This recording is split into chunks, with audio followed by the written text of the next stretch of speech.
As an American, I grow increasingly appalled at the anti-Semitism permeating so much of our country, especially by so many students at our elite universities, which have become left-liberal woke hotbeds fostering intellectual rot rather than critical thinking, and tolerated or endorsed by their administrations. It has sadly spread to corporate America as well. This weaponized prejudice has never been more on display than when university presidents from Harvard, MIT, and University of Pennsylvania testified on Capitol Hill with sickening smugness and condescending to that panel with an arrogance and dismissiveness seldom seen in that forum. They were asked the simple question, does calling for the genocide of Jews violate your policy against bullying and harassment?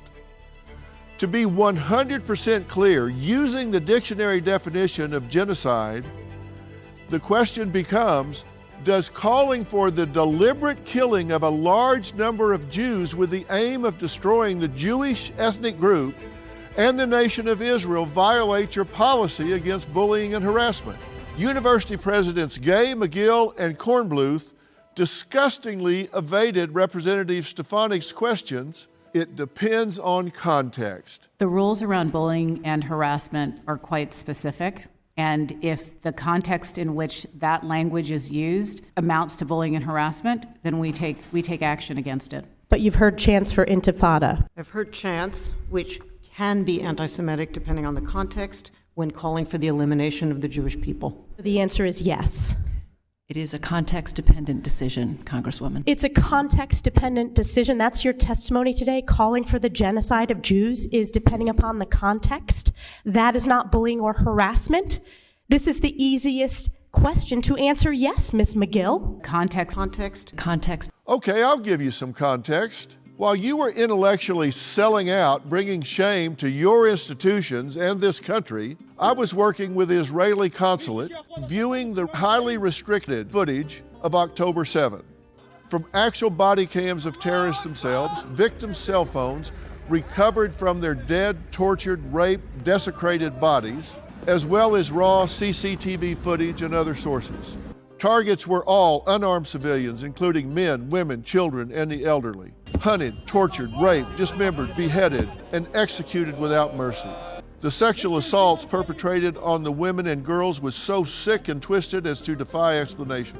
These were not acts of war, they were mass murdering cowards, high on the drug Captagon, while they celebrated and tallied up their kills like they were in a drunken bar game on a Saturday night. I was so sickened by video images I can never unsee of what was done to babies in cribs and young girls begging for their lives. I am changed forevermore. There is your context, Madam President. Enough of what I witnessed is public, enough for you to know as you sat there smugly deflecting what had occurred. And you knew how traumatized those demonstrations were to your Jewish students who knew the demonstrators were calling for the same things to be done to them. You are leaders. You don't pick sides here. This is not about a territorial dispute. It's not about oppressors and the oppressed. It's not about religion or ideology. Any agenda that was on the table October 6th is forever gone. Conversation is over. How dare you sit there and play semantics with this congressional panel when you know what was done that day and what is being supported against your Jewish students? President Gay, you know they are stalking Jewish students on your campus, chanting shame, shame, shame as they impede their path to class. Yet you sanctimoniously tell Representative Kiley you could look Jewish parents in the eye and tell them their son or daughter would be safe and feel safe and welcome on your campus. No, President Gay, no, you cannot, and you know it. How much context would be required if these student organizations were demonstrating in support of genocide of all Asians, Catholics, blacks, or gays? I'll tell you how much, none. And you know what? There should be none. All of these groups deserve protection and the right to attend school without fear, and so do the Jewish students. What is wrong with you people? You know better.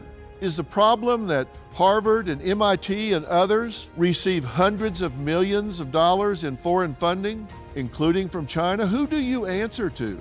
And by the way, I have professionally prepared witnesses to testify before congressional committees, so I know what goes into it. You said what you said with intention. None of you got caught up. We didn't get confused. You were so rehearsed, you all sounded like parrots. Every single one of you must resign immediately. For the rest of us, it's clear. We've got issues. We've got issues in this country, but surely to God, we don't stand with homicidal maniacs. Because you support one side of a dispute does not mean you endorse everything they do. If Hamas behavior does not cross the line, then you don't have one. If your representative or senators are lined up with the values of these three university presidents, you need to get new ones. If they are big social warriors for women's rights, but all of a sudden lost their voice when the victims were Jews, you need to kick them to the curb, and you know who they are. As for me, I love and stand with my Jewish brothers and sisters. It's Hanukkah, the Jewish festival of lights. And by the end of Hanukkah, all 8 of these candles will be lit. These are orange in honor of red-headed hostages that have been taken. Ariel, who is 4 years old, and Kafir, who is 10 months old. We don't know what has happened to them.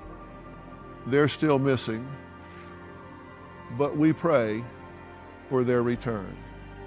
This menorah is a reminder that light always prevails over darkness and good over evil.